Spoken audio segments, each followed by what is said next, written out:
Bonjour à tous et bienvenue à cette nouvelle édition de la revue de la presse camerounaise que nous ouvrons avec le quotidien d'information républicaine. Ça, c'est le drapeau qui revient sur l'accident de Mimboman. Il nous fait savoir que la circulation a été interdite aux camions gros porteurs.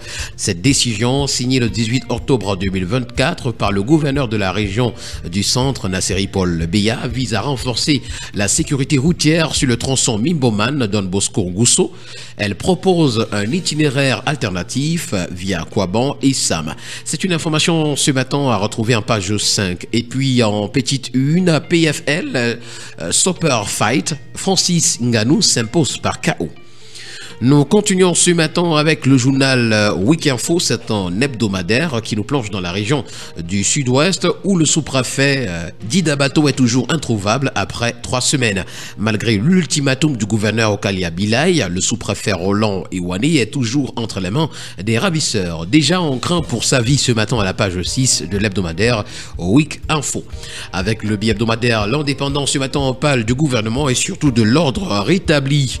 Paul Atangandi et Henri Yébéa ici qui ont pris des initiatives personnelles inopportunes, inappropriées, voire préjudiciables dans un contexte de désinformation pour des fins inavouées autour du bulletin de santé du chef de l'État rappelé à l'ordre par le chef du gouvernement. C'est une information ce matin à retrouver à la page 2. Avec le journal de l'économie et des finances, Ecomatin on parle de sidérurgie. Pour non-respect des normes, le fer à béton de la société Acero-Métal est retiré du marché. Dépôt bancaire, on en parle également ce matin. Afriland First Bank franchit la barre de 1500 milliards de francs CFA d'encours. Toutes ces informations ainsi que bien d'autres, chers auditeurs, vous les aurez en parcourant les colonnes du journal de l'économie et des finances. Pour Ouest-Eco, ce matin, on parle de divorce de Jérémy Ditap et Madame Toukam Fosso-Lor, convoitise et cupidité au cœur de l'affaire. C'est à retrouver ce matin à la page 2 du journal. Vrai faux débat sur la mort de Paul Biya, qui a peur du respect de l'ordre constitutionnel. C'est une interrogation à retrouver également ce matin en parcourant les colonnes de Ouest-Eco. Pour l'hebdomadaire L'avenir de Zéphirin Koloko, on parle de campagne cacaoyère 2024-2025. La thérapie de choc de Luc Magloire Baga à Tangana nous est présentée ce matin. Le tri-hebdomadaire Le Témoin abonde dans le même sens lorsqu'il titre Campagne cacaoyère 2024-2025, un label déception.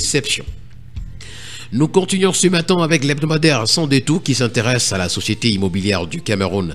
3 243 527 225 francs CFA de chiffre d'affaires, un bénéfice net de 213 918 088 francs CFA en 2023.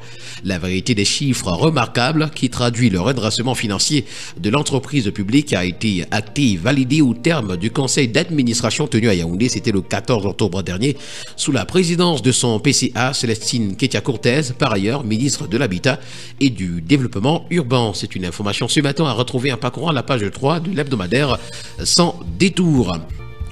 Conjoncture économique qui nous permet de poursuivre ce périple ce matin. S'agissant de l'Internet au Cameroun, nous renseigne que c'est onéreux et c'est d'ailleurs un frein à l'essor des PME.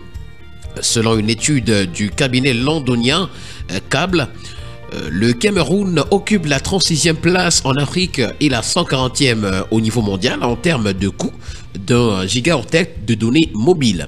Ces tarifs alourdissent le budget des PME déjà limité et freinent leur développement, nous renseigne ce matin Conjoncture économique à la page 3.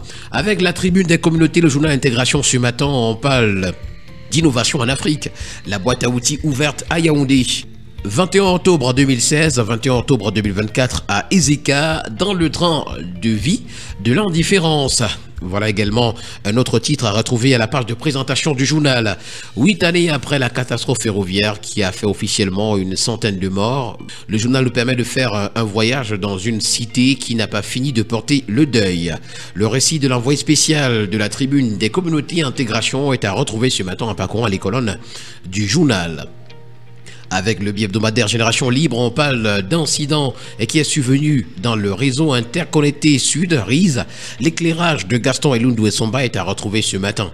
Nous continuons ce matin avec Afrique Environnement qui parle de jeunesse camerounaise comme le fer de lance de la transition écologique des villes. C'est avec Célestine Ketia-Cortez à retrouver ce matin à la page 4 du journal. Pour le quotidien bleu d'Amalmana, le jour ce matin, on parle de MMA. Francis Ngannou inflige un KO à Runan Ferreira. Le Camerounais, 3 ans après son dernier combat avec l'UFC, a battu son adversaire brésilien en 3 minutes avec le PFL. C'était samedi dernier à Riyad, en Arabie Saoudite. Le quotidien L'économie pour sa part, s'agissant du rachat de la filiale Cameroun de Société Générale, parle d'une équation difficile pour les investisseurs locaux. Ils font face d'ailleurs à plusieurs contraintes qui les mettent hors de course sur cette opération. Entreprise également, le FMI milite pour la réhabilitation rapide de la Sonara. Avec le quotidien Vert émergent ce matin, on s'interroge au sujet de la présidence de la République. Y a-t-il vacance? Un avocat du barreau du Cameroun saisit le président de l'Assemblée nationale pour requérir la constatation de la vacance. De plus en plus de juristes sortent du boisseau pour se prononcer sur cette affaire ce matin à la page 3 du quotidien Vert.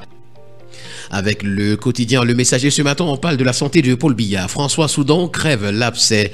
Dans un éditorial intitulé Paul Biya, la mort en face, le directeur de rédaction de Jeune Afrique lève le couvercle sur la marmite bouillante et laisse répandre la vapeur chaude au son du sérail. C'est à retrouver ce matin des pages 2 à 3. Adolphe Moudiki a retrouvé en pied de une.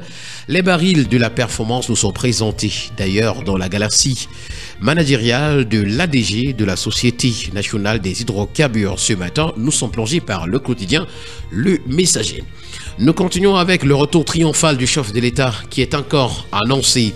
3 points de suspension, voilà le titre que nous présente le quotidien L'Info à chaud ce matin. Des signes avant-coureurs laissent croire que cette fois sera la bonne. Le patriarche est attendu ce matin. C'est à retrouver à la page 10 du journal. Nous continuons avec le quotidien Mutation qui parle également de vacances à la présidence. Le procès de la Constitution nous est présenté ce matin en grande une. Avec le quotidien à capitaux public Cameroun Tribune ce matin, on parle de gestion des urgences médicales. La diaspora veut aider. Une association de médecins d'origine camerounaise et basée au Royaume-Uni a présenté ses projets au Premier ministre, chef du gouvernement, Joseph John Gouté. C'était vendredi dernier.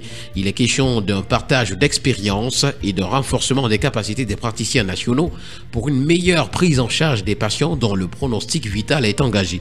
C'est une information à retrouver ce matin à la page 3. Et nous terminons avec le tri hebdomadaire régional d'information du Nord-Cameroun. Ça, c'est l'œil du Sahel qui nous amène dans la localité de Mbé où le BIR a neutralisé 2 ravisseurs. Mesdames et messieurs, voilà qui met un terme à cette sortie de la revue de la presse camerounaise. Merci d'avoir été des nôtres ce matin. Ce fut un plaisir de vous servir de cette manière. Et donc, on sera encore là demain pour une nouvelle édition, s'il plaît à Dieu. D'ici là, portez-vous bien.